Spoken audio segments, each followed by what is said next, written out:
નર્મદા જિલ્લા કલેક્ટર કચેરી ખાતે મહત્વની જિલ્લા સંકલન બેઠક યોજાઈ હતી, જેમાં સાંસદ મનસુખ વસાવા, ધારાસભ્ય ડોક્ટર દર્શનાબેન દેશમુખ, જિલ્લા કલેક્ટર અને જિલ્લા પંચાયત પ્રમુખ અંજના વસાવા ઉપસ્થિત રહ્યા હતા।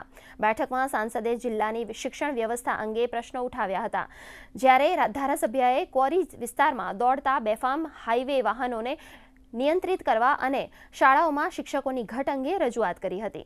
આ ઉપરાંત નેતાઓએ નાંદોદ તાલુકામાં ચાલી રહેલા વિવિધ વિકાસ કાર્યોની સમીક્ષા પણ કરી હતી।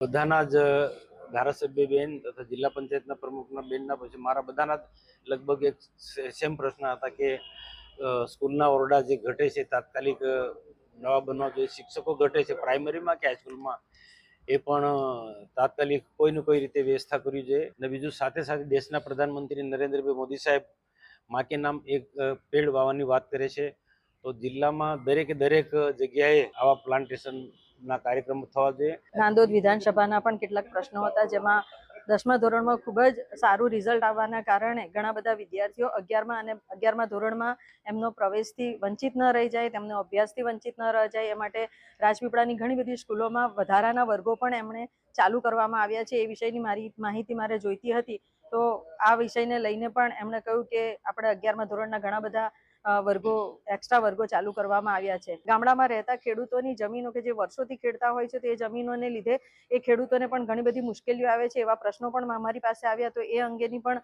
રજૂઆત કરી છે। અમદાવાદમાં રખિયાલ પોલીસે ₹2.77 લાખનું એમડી ડ્રગ્સ ઝડપ્યું છે।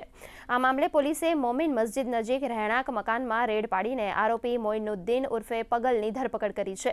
પોલીસ આરોપી પાસેથી 92.530 ગ્રામ મેફેડ્રોન, એક મોબાઈલ, સ્કૂટર અને વજન કાંટા સહિત કુલ ₹3.81 લાખનો મુદ્દામાલ જપ્ત કર્યો છે।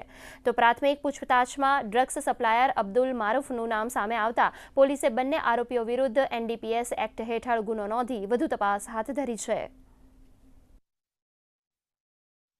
92.5 ગ્રામ એમડીનો જથ્થો મળી આવ્યો હતો, તેમજ એક આરોપી મોઇનુદ્દીન ઉર્ફે ફરદીન ઉર્ફે પગ્ગલ ઉંમર વર્ષ 25ની ધરપકડ કરવામાં આવી છે।